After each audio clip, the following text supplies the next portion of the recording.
Daddy, ನಿಮ್ಮ ಅಳಿ ಅಂದ್ರೆ ಇನ್ನೂ ಫಾರಿನಿಂದ ಯಾವಾಗ ಬರ್ತಾರೆ? ಎಷ್ಟು ದಿನ ಆಯ್ತು ಅವ್ರು ಹೋಗಿ? ನೀವು ಕರೆಸ್ಕೋಬೇಕಿಲ್ಲ, ಇನ್ನೂ ಎಷ್ಟು ದಿನ ಅಲ್ಲೇ ಇರ್ತಾರೆ?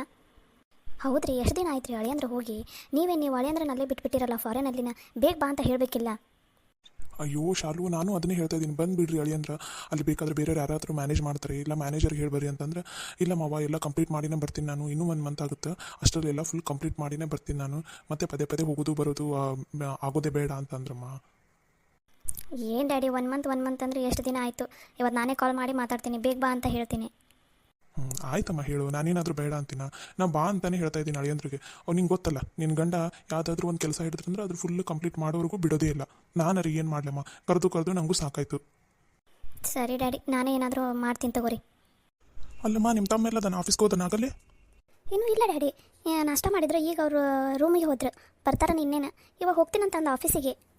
ಹೌದನ? ಇನ್ನೂ ಹೋಗಿಲ್ಲ ಅಂದ್ರೆ ಚಲೋ ಆತ್ಬಿಡು. ಹಾಗಂದ್ರೆ ಕರಿ, ಅವನ ಜೊತೆ ಒಂದು ಸ್ವಲ್ಪ ಮಾತಾಡೋದೈತಿ. ನಿತಿನ್ ಹೋದನ ಆಫೀಸಿಗೆ? ಇನ್ನೂ ಇಲ್ಲ ರೀ, ಇಬ್ಬರು ಹೋಗಿಲ್ಲ, ಇಬ್ಬರು ಒಮ್ಮಕ್ಕ ಹೋಗ್ತಾರಂತೇನೋ ಕಾರ್ನಾಗ. ಅದಕ್ಕೋಸ್ಕರ ನಿತಿನ ಕಾಯಕ್ಕೆ ಕುಂತಿದ್ದ ಸಾಗರ್ಗೆ, ಏನೋ ರೂಮ್ನಾಗ ಒಂದು ಸ್ವಲ್ಪ ಕೆಲಸ ಐತಿ ಅಂತಂದು ಅಲ್ಲೇ ನಿಂದ್ರಿಸಿ ಹೋಗೋಣ, ಬರ್ಬೋದು ಇನ್ನೇನು. ಇದಕ್ಕೆ ಏನು ಮಾತಾಡೋದೈತ್ರಿ? ಬಂದ ಬಿಟ್ರಿ ನೋಡ್ರಿ ಡ್ಯಾಡಿ. ಗುಡ್ ಮಾರ್ನಿಂಗ್ ದೊಡ್ಡಪ್ಪ. Good morning daddy. ಹಾಂ, ಗುಡ್ ಮಾರ್ನಿಂಗ್. ಏನೋ ಇವಾಗ ಹೊಂಟಿರೇನೋ ಆಫೀಸಿಗೆ? ಹ್ಞೂ ಡ್ಯಾಡಿ, ಇಬ್ಬರು ಒಮ್ಮಿಗೆ ಹೋಗ್ತಾ ಇದ್ವಿ, ಮತ್ತೆ ಸುಮ್ಮನೆ 2 ಕಾರ್ ಯಾಕೆ ಅಂತ ಇಬ್ಬರು ಒಟ್ಟಿಗೆ ಹೋದ್ರಾಯ್ತಂತ ನಾನೇ ಹೇಳಿದೆ ನಿನಗೆ, ವೇಟ್ ಮಾಡಿ ಇಬ್ಬರು ಒಮ್ಮಿಗೆ ಹೋಗೋಣ ಅಂತ. ಹೌದಾ, ಚಲೋ ಆಯ್ತು ಬಿಡು ಹಂಗಂದ್ರೆ. ಅಂದಂಗೆ ನಾನು ನಿಮ್ಮ ಜೊತೆ ಒಂದು ಸ್ವಲ್ಪ ಮಾತಾಡೋದಿತ್ತು. ಇವಾಗ ಫ್ರೀ ಇದೆಯಲ್ಲ, ಮಾತಾಡ್ಲಾ? ಮಾತಾಡ್ರಿ ಡ್ಯಾಡಿ, ಅದರಲ್ಲೇನು ಫ್ರೀ ಅಂತ ಕೇಳೋದು, ಮಾತಾಡ್ರಿ. ಏನಿಲ್ಲ, ಕೃತಿಯವರು ಡ್ಯಾಡಿ ಮಮ್ಮಿ ನಿನ್ನೆ ನಂಗೆ ಕಾಲ್ ಮಾಡಿದ್ರು. ಮತ್ತು ಹೆಂಗೆ ನಿಂಗೆ ಕೃತಿ ಇಷ್ಟ ಅದಳ, ಮತ್ತು ನಿಂಗೆ ಇಷ್ಟ ಅಂದ್ರೆ ಇಬ್ಬರಿಗೂ ಮದುವೆ ಮಾಡಿ ಮುಗಿಸ್ಬಿಡೋಣ ಅಂತ ಪ್ಲ್ಯಾನ್ ಮಾಡಿವಿ. ಅದೇ ನಿನ್ನೆ ಅದಕ್ಕೆ ಕಾಲ್ ಮಾಡಿದ್ರು. ಕೃತಿನೂ ಅದಕ್ಕೆ ಕಳಿಸಿದಾರಂತ, ಒಂದು ಸ್ವಲ್ಪ ದಿನ ಇಲ್ಲಿ ನಿನ್ನ ಜೊತೆ ವರ್ಕ್ ಮಾಡಲಿ, ಅಂದ್ರೆ ಇನ್ನೂ ಸ್ವಲ್ಪ ಬಾಂಡಿಂಗ್ ಬೆಳೆಯುತ್ತೆ, ಆಮೇಲೆ ಮದುವೆ ಮಾಡಿಬಿಟ್ರಾಯ್ತು ಅಂತ ಅಂದರು. ಅದಕ್ಕೆ ನಿಂದು ಏನು ಒಪಿನಿಯನ್ ಅಂತ ಕೇಳೋಣ ಅಂತ ಕರೆದೆ ನಿನಗೆ.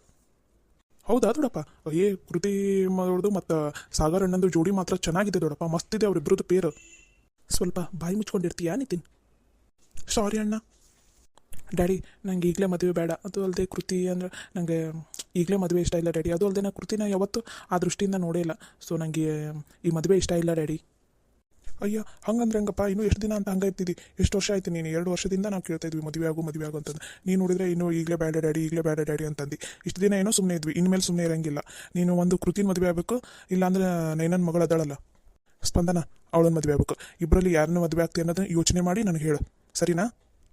ಹೌದಪ್ಪ ಸಾಗರ್, ನೀನು ಆಗಲೇ ವಯಸ್ಸಾಗಿ ಬಂತು, ನೀನು ಈಗಲೂ ಮದುವೆ ಆಗಲ್ಲ ಅಂದ್ರೆ ಹೆಂಗೆ? ಇಷ್ಟು ದಿನ ಅಂತೂ ಇರಲಿ ಬಿಡು ಅಂತ ನಿನ್ನ ಮಾತು ಕೇಳ್ಕೊಂಡು ಸುಮ್ಮನೆ ಇದ್ವಿ. ಇನ್ನೂ ಸುಮ್ಮನೆ ಇರೋಕ್ಕಾಗಂಗಿಲ್ಲಪ್ಪ, ನೀನು ಮದುವೆ ಆಗಬೇಕು. ಕೃತಿ ಆದ್ರೆ ಪರ್ಫೆಕ್ಟ್ ಜೋಡಿ ಆಗುತ್ತೆ ನೋಡಿ ನಿನಗೆ, ಯಾಕಂದ್ರೆ ಅವರು ಬಿಸ್ನೆಸ್ ಪಾರ್ಟ್ನರ, ಇಬ್ಬರದು ಲೆವೆಲ್ ಕೂಡ ಸೇಮ್ ಆಗುತ್ತೆ. ಸೊ ಏನು ಟೆನ್ಷನ್ ಇರೋಂಗಿಲ್ಲ, ನೀವು ಆರಾಮಾಗಿ ಇಬ್ಬರು ವರ್ಕ್ ಮಾಡ್ಕೊತ ಹೋಗ್ಬೋದು, ಎಲ್ಲ ಮ್ಯಾಚ್ ಆಗುತ್ತೆ. ಸೊ ನನಗಂತೂ ಇದು ಇಷ್ಟ ಇದೆ. ನೀನು ಯೋಚನೆ ಮಾಡಿ 2 ದಿನದಲ್ಲಿ ಏನನ್ನೋ ನನಗೆ ಹೇಳಬೇಕು ಅಷ್ಟೇ. ಹೌದು ಸಾಗರ್, ಕೃತಿ ಆದರೆ ನಿಂಗೆ ಪರ್ಫೆಕ್ಟ್ ಮ್ಯಾಚ್ ಆಗುತ್ತೆ. ಒಪ್ಕೊಂಡ್ಬಿಡು, ಹುಡುಗಿ ಚೆನ್ನಾಗದಾಳ, ನೋಡೋಕ್ಕೂ ಚಂದದಾಳ, ಓದಿದಾಳೆ, ಎಲ್ಲ ಚೆನ್ನಾಗಿದ್ದಾಳೆ, ಮತ್ತೆ ಯಾಕೆ ಯೋಚನೆ ಮಾಡೋದು? ಹೌದಣ್ಣ, ಕೃತಿಯವ್ರದ್ದು ಮತ್ತು ನಿಂದು ಮಸ್ತ್ ಜೋಡಿ ಆಗುತ್ತೆ. ಇವಾಗ ಬಾಯಿ ಮುಚ್ಕೊಂಡು ಇರ್ತೀಯ, ತೆಗೆದು 2 ಕಪಾಳಕ್ಕೆ ಬಿಡ್ಲ. ಏನಣ್ಣ ನೀನು ಎಲ್ಲರೂ ಮಾತಾಡ್ದಾಗ ಸುಮ್ಮನೆ ಇರ್ತೀಯ? ನಾ ಮಾತಾಡಿದ್ರೆ ಸಾಕು ನನಗೆ ಹೊಡೋಕಂತ ಬರ್ತೀಯ. ಹೋಗೋಣ, ಏನಾರು ಮಾಡ್ಕೋಗಿ, ನಾ ಮಾತ್ರ ಇನ್ನೂ ಮಾತಾಡೋದಿಲ್ಲಪ್ಪ. ಸಾಗರ್, ಅವ್ನು ಮಾತಾಡಿರೋದ್ರಲ್ಲಿ ಏನು ತಪ್ಪೈತಿ? ಹಾಂ, ಮತ್ತೆ ನಿನ್ನ ತಲೆಯಲ್ಲಿ ಏನಾದರೂ ಎಕ್ಸ್ಟ್ರಾ ಓಡ್ತಾ ಇದ್ದೇನಾ, ಅಥವಾ ಯಾರನ್ನಾದರೂ ಲವ್ ಮಾಡೋದು ಅದು ಇದು ಅಂತ ಇದೇನಾ? ಅಂಥದ್ದು ಯಾವುದು ನನಗೆ ಇಷ್ಟ ಆಗೋದಿಲ್ಲ ಸಾಗರ್, ನಾ ಇವಾಗಲೇ ಹೇಳ್ತಾ ಇದ್ದೀನಿ. ಹೌದು ಸಾಗರ್, ನೀನು ಯಾರನ್ನಾರ ಇಷ್ಟಪಟ್ಟು ಬರೋದು, ನಾನು ಈಕಿನೇ ಮದುವೆ ಆಗ್ತೀನಿ ಅಂತ ಅನ್ನೋದು, ಅದನ್ನೆಲ್ಲ ತಲೆಯಿಂದ ತೆಗೆದುಬಿಡು. ನಾವೆಲ್ಲಿ ನೋಡ್ತೀವಿ ಅವ್ರನ್ನ, ನಾವು ಎಲ್ಲಿ ನೋಡ್ತೀವಿ ನೋಡು, ಅದೇ ಹುಡುಗಿನ ಮದುವೆ ಆಗಿ ನೀನು. ಡ್ಯಾಡಿ, ಲವ್ ಗಿವ್ ಅಂತ ಏನಿಲ್ಲ, ಆದರೆ ನನಗೆ ಒಂದು 2-3 ಡೇಸ್ ಟೈಮ್ ಕೊಡಿ ಪ್ಲೀಸ್. ನನಗೆ ಈಗಲೇ ಫೋರ್ಸ್ ಮಾಡೋದಕ್ಕೆ ಹೋಗಬೇಡಿ. ಅಕ್ಕ, ನೀನಾದರೂ ಹೇಳಿ ಪ್ಲೀಸ್, ಇನ್ನೊಂದು 2-3 ಡೇಸ್ ನಂಗೆ ಟೈಮ್ ಕೊಡು ಅಂತಂದು ಡ್ಯಾಡಿಗೆ. ಡ್ಯಾಡಿ, ನೀವು ಒಮ್ಮಿಗೆ ಫೋರ್ಸ್ ಮಾಡಿದ್ರೆ ಹೆಂಗೆ? ಅವ್ನಿಗೆ 1-2 ಡೇಸ್ ಟೈಮ್ ಕೊಡ್ರಿ, ಅವನು ಯೋಚನೆ ಮಾಡಿ ಹೇಳಿ. ಅವನದು ಲೈಫ್ ಪಾರ್ಟ್ನರ್ ತಾನೆ, ಒಂದು ಸ್ವಲ್ಪ ಯೋಚನೆ ಮಾಡೋದಕ್ಕೆ ಟೈಮ್ ಕೊಡಿ. ನೀವು ಒಮ್ಮಿಗೆ ಇವಾಗಲೇ ಹೇಳ್ಬಿಡು ಅಂತಂದ್ರೆ ಹೆಂಗೆ? ಸರಿನಮ್ಮ, ಆಯಿತು. ಇವಾಗ ನೀನು ಹೇಳ್ತಾ ಇದೆಯಲ್ಲ, ಸರಿ. ಅವನಿಗೆ 2 ಡೇಸ್ ಯಾಕೆ 4 ಡೇಸ್ ಟೈಮ್ ತಗೊಳ್ಳಿ, ಆದರೆ 4 ಡೇಸಲ್ಲಿ ನನಗೇನು ಅನ್ನೋದನ್ನು ಎನಿ ಕಂಡೀಷನ್ ಅವ್ನು ಹೇಳಲೇಬೇಕು, ಓಕೆನಾ? ಹೌದು ಸಾಗರ್, ನೀನು ಎನಿ ಕಂಡೀಷನ್ ಹೇಳಲೇಬೇಕು. ಕೃತಿ ಚೆನ್ನಾಗಿದ್ದಾಳೆ, ಒಪ್ಕೋ, ನಮಗಂತೂ ಎಲ್ಲರಿಗೂ ಇಷ್ಟ ಆಗಿದ್ದಾಳೆ ನೋಡು. ಹೌದು ಸಾಗರ್, ನನಗೂ ಇಷ್ಟ ಆಗಿದ್ದಾಳೆ ಕೃತಿ. ನೀನು ಏನನ್ನೋದು ಯೋಚನೆ ಮಾಡಿ ಹೇಳಿಬಿಡು, ಸರಿನಾ? ಸರಿ ಅಕ್ಕ. ಸರಿ ಡ್ಯಾಡಿ, ನಾನು 4 ಡೇಸಲ್ಲಿ ಏನು ಅನ್ನೋದನ್ನು ಹೇಳ್ತೀನಿ ನಿಮಗೆ. ಸರಿ, ನಂದು ಆಫೀಸ್ಗೆ ಹೋಗೋದಿದೆ ಡ್ಯಾಡಿ, ಒಂದು ಸ್ವಲ್ಪ ಅರ್ಜೆಂಟ್ ವರ್ಕ್ ಇದೆ, ಹೋಗಿ ಬರ್ತೀನಿ. ಸರಿ ಆಯ್ತಪ್ಪ, ಹೋಗ್ಬಾ. ಅಣ್ಣ, ನಾನು ಬಂದೆ ಇರೋಣ. ನೀನು ಬೇಕಾದರೆ ನಿಂದೇ ಕಾರ್ ತೊಗೊಂಡು ಬಾ, ಇಲ್ಲ ಆಟೋಗೆ ಬಾ, ನಾನು ನನ್ನ ಕಾರಲ್ಲೇ ಹೋಗ್ತೀನಿ ಒಬ್ಬನೇ. ಅಯ್ಯೋ ಅಣ್ಣ, ಏನಾಯ್ತು ನೋಡ್ದೋಡಪ್ಪ, ನಾನು ಏನೂ ಮಾತಾಡಿಲ್ಲ ಬಿಟ್ಟಿಲ್ಲ, ನಾನು ಬಿಟ್ಟು ಹೊಂಟಾನ. ಇಷ್ಟೊತ್ತಿನ ತನಕ ಇಬ್ಬರು ಒಮ್ಮೆ ಒಂದೇ ಕಾರಲ್ಲಿ ಹೋಗೋಣ ಅಂತಂದು, ಇವಾಗ ನೋಡಿದ್ರೆ ಅವನು ಒಬ್ಬನೇ ಹೋದ. ಇರಲಿ ಬಿಡಪ್ಪ, ನೀನು ಇನ್ನೊಂದು ಕಾರ್ ಇತ್ತಲ್ಲ, ಆ ಕಾರ್ ತೊಗೊಂಡು ಹೋಗು. ಸರಿ ದೊಡ್ಡಪ್ಪ, ನೀವು ಇಲ್ಲೆಲ್ಲ ಮಾತಾಡ್ತೀರಿ ಅಣ್ಣ ಎಲ್ಲ ಸಿಟ್ಟು ತೊಗೊಂಡು ಬಂದು ನನ್ನ ಮೇಲೆ ಹಾಕ್ತಾನೆ. ನೀನಂದ್ರೆ ಅಲ್ಲನು ಅವನು ಮುದ್ದಿನ ತಮ್ಮ ಅದಕ್ಕೆ ನಿನ್ನ ಮೇಲೆ ಆಗ್ತಾನೆ ಸಿಟ್ಟು. ಏನಾಗಲ್ಲ ಹೋಗು. ಏನೇನು ಅಂತೀಯಕ್ಕ ಹಂಗೆ ಹಂಗೆ ಗುರ್ರ ಅಂತ ಗೊತ್ತೇನೆ ಅಣ್ಣ. ಇರಲಿ ಹೋಗು. ಮತ್ತೆ ಲೇಟ್ ಆಯ್ತಂದ್ರೆ ಆಮೇಲೆ ಅದಕ್ಕೂ ಬೈಸ್ಕೋಬೇಕಾಗತ್ತೆ ನೋಡಿ ನೀನು. ಅಪ್ಪ ಹೌದಪ್ಪ ಯಪ್ಪ, ನಾ ಮೊದಲು ಇಲ್ಲಿಂದ ಹೋಗ್ತೀನಿ. ಒಳ್ಳೆ ಹುಡುಗರು ಅದಾರ. ನಮ್ಮ ಸಾಗರದಾದ್ಮೇಲೆ ನೆಕ್ಸ್ಟ್ ನಿತಿನನ್ಗೆ ಹುಡುಗಿನ ಹುಡುಕ್ಬೇಕು ನೋಡ್ರಿ. ಮೊದಲು ಅಣ್ಣಂದಾರ ಮುಗಿಲಿ, ಆಮೇಲೆ ತಮ್ಮನ ನೋಡಿದ್ರಾಯ್ತು. ಅಂಕಲ್ ಯಾಕೆ ಎಲ್ಲರೂ ನಗ್ತಾ ಇದ್ದೀರಾ? ಏನಿಲ್ಲಮ್ಮ, ನಿತಿನನ ಸಲುವಾಗಿ ಏನಾಗ್ತಾ ಇದ್ವಿ ಅಷ್ಟೇ. ಹೌದಾ ಅಂಕಲ್, ಏನಂದ್ರೆ ಸಾಗರ್ ನನ್ನ ಮದುವೆ ಆಗೋದಕ್ಕೆ ಹ್ಞೂ ಅಂತ ಒಪ್ಕೊಂಡ್ರಾ? ಅವಾಗಲೇ ಡ್ಯಾಡಿ ಮಮ್ಮಿ ಕಾಲ್ ಮಾಡಿದ್ರು, ಏನಂದ ಸಾಗರ್ ಅಂತ ಕೇಳ್ತಾ ಇದ್ರು. ಅದಕ್ಕೋಸ್ಕರ ಏನಂದ್ರೆ ಅಂಕಲ್ ಅವನಿಗೆ ಒಂದು 2 days ಟೈಮ್ ಬೇಕಂತಮ್ಮ. ಅದಕ್ಕೆ ಯೋಚನೆ ಮಾಡಿ ಹೇಳ್ತೀನಿ ಅಂತಂದಾನೆ. ಇನ್ನೊಂದು 2 days ವೇಟ್ ಮಾಡಿಬಿಡಮ್ಮ, ಅವ್ನು ಹೇಳ್ತಾನೆ, ಅವಾಗ ಬೇಕಾದ್ರೆ ನಿಂಗೆ ಹೇಳ್ತೀನಿ ಅಂತ. ಸರಿನಾ? ಹೌದಾ ಆಂಟಿ, ಹಾಗಾದರೆ ಒಪ್ಕೊಲಿಲ್ವಾ ಸಾಗರ್? ಅಯ್ಯೋ ಕೃತಿ, ಯಾಕೆ ಬೇಜಾರಾಗ್ತೀಯ? ನನ್ನ ತಮ್ಮ ಒಪ್ಕೋತಾನೆ. ನಿನಗೇನು ಅಂದ ಇಲ್ವಾ, ಚಂದ ಇಲ್ವಾ, ಎಜುಕೇಷನ್ ಇಲ್ವಾ, ಏನಿಲ್ಲ, ನಿನ್ನನ್ನು ಒಪ್ಕೋತಾನೆ. ಹಾಗೆ ಒಂದು 2 days ಟೈಮ್ ಕೇಳಿದಾನೆ ಅಷ್ಟೇ. ನೀನೇನು ಚಿಂತೆ ಮಾಡೋಕೋಬೇಡ, ಅವ್ನು ಕನ್ಫರ್ಮ್ ಒಪ್ಕೊಂಡೇ ಒಪ್ಕೋತಾನೆ. ನೀನೇನು ಯೋಚನೆ ಮಾಡಬೇಡಮ್ಮ, ಅವ್ನು ಒಪ್ಕೊಳ್ಳಿಲ್ಲ ಅಂದ್ರೂ ಒಪ್ಸೋ ಜವಾಬ್ದಾರಿ ನಂದು. ಸರಿನಾ? ಸರಿ ಅಂಕಲ್, ಆಯಿತು. ಹಾಗಾದರೆ ನಾನು ಒಂದು ಸ್ವಲ್ಪ ಆಫೀಸ್ಗೆ ಹೋಗ್ಬರ್ತೀನಿ, ಆಫೀಸಲ್ಲಿ ಕೆಲಸ ಇದೆ ಇವತ್ತು. ಸರಿನಮ್ಮ, ಆಯಿತು, ಹೋಗ್ಬಾ. ಇಬ್ರದ್ದು ಜೋಡಿ ಚಂದ ಆಗತ್ರಿ. ಲಗುನ ಇಬ್ರದ್ದು ಮದುವೆ ಮಾಡಿ ಮುಗಿಸ್ಬಿಡ್ಬೇಕು ನೋಡ್ರಿ. ನಾನು ಅದನ್ನ ಯೋಚನೆ ಮಾಡಕೊಂತೀನಿ. ಲಗುನ ಇಬ್ರದ್ದು ಮದುವೆ ಮಾಡಿ ಮುಗಿಸ್ಬಿಟ್ರೆ ನಮಗೂ ಚಿಂತೆ ಇರಂಗಿಲ್ಲ. ತಗ ಮಗಂದು ಒಂದು ಮದುವೆ ಆಗಿಬಿಟ್ರೆ ಚಿಂತೆ ಎಲ್ಲ ಹೋಗ್ಬಿಡ್ತೈತೆ ನೋಡು. ಹಾಯ್ ನೇತ್ರ ಅವರೇ, good morning. Good morning Nitin ಅವರೇ. ಇವಾಗ ಹೇಗಿದ್ದೀರಾ? ಆರಾಮಾಗಿದ್ದೀರಾ? ಹಾಂ ಆರಾಮಾಗಿದ್ದೀನಿ. ನೀವೇನು ಇವತ್ತು ಒಂದು ಸ್ವಲ್ಪ ಆಫೀಸಿಗೆ ಲೇಟಾಗಿ ಬಂದ್ರಲ್ಲ? ಅದು ನಮ್ಮ ಮನೇಲಿ ಸಾಗರ್ ಅಣ್ಣಂದು ಮತ್ತು ಕೃತಿದು ಮದುವೆ ಡಿಸ್ಕಷನ್ ನಡೀತಾ ಇತ್ತಾ, ಅದಕ್ಕೋಸ್ಕರ ಒಂದು ಸ್ವಲ್ಪ ಲೇಟ್ ಆಯಿತು. ಹೌದಾ, ಚಲೋ ಆಯ್ತು ಬಿಡ್ರಿ. ಸಾಗರ್ ಸರ್ ಅವ್ರು ಒಪ್ಕೊಂಡ್ರಾ ಕೃತಿ ಮೇಡಮ್ ಅವ್ರನ್ನ? ಅಣ್ಣ ಒಪ್ಕೋತಾನೆ, ಆದರೂ ಒಂದು 2 days ಟೈಮ್ ಕೊಡಿ ಅಂತ ಹೇಳಿದ್ದಾನೆ. ಒಪ್ಕೋಬೋದು, ಇಬ್ಬರು ಮುಂಚೆಯಿಂದನೇ ಫ್ರೆಂಡ್ಸ್ ಅಲ್ವಾ, ಒಪ್ಕೊಂಡ್ರೆ ಒಪ್ಕೋಬೋದು. ಹೌದಾ, ಚಲೋ ಆಯ್ತು ಬಿಡ್ರಿ. ಹಂಗಾದ್ರೆ ಅಬ್ಬ, ಅವರಿಬ್ಬರದ್ದು ಮದುವೆ ಆಗಿಬಿಟ್ರೆ ನನಗೆ ಟೆನ್ಷನ್ ತಪ್ಪುತ್ತೆ.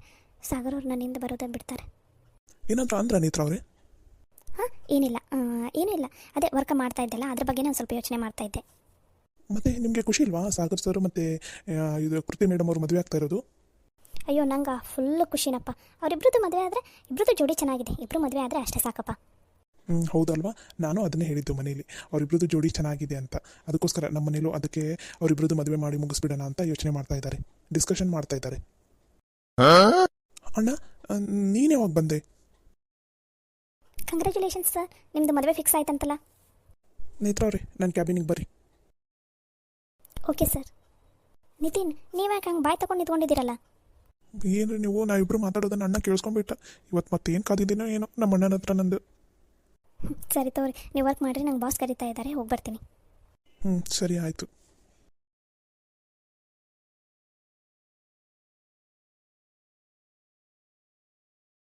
ಸರ್ ಕರೆದ್ರಲ್ಲ? ನೇತ್ರ, ನಿನ್ನೆದ್ರ ಬಗ್ಗೆ ಮತ್ತೇನಾದರೂ ಯೋಚನೆ ಮಾಡಿದ್ಯಾ? ನಿನ್ನೆದಾ ಸರ್? ನಿನ್ನೆ ಏನು ಸರ್? ನನಗೇನು ಗೊತ್ತಾಗ್ತಾ ಇಲ್ಲ. ಗೊತ್ತಾಗ್ತಾ ಇಲ್ಲ. ಸರಿ, ಏನದು ಕೈಯಲ್ಲಿ ಪೇಪರು? ಸರ್ ಅದು ನಂದು ರೆಸಿಗ್ನೇಷನ್ ಲೆಟರ್ ಸರ್.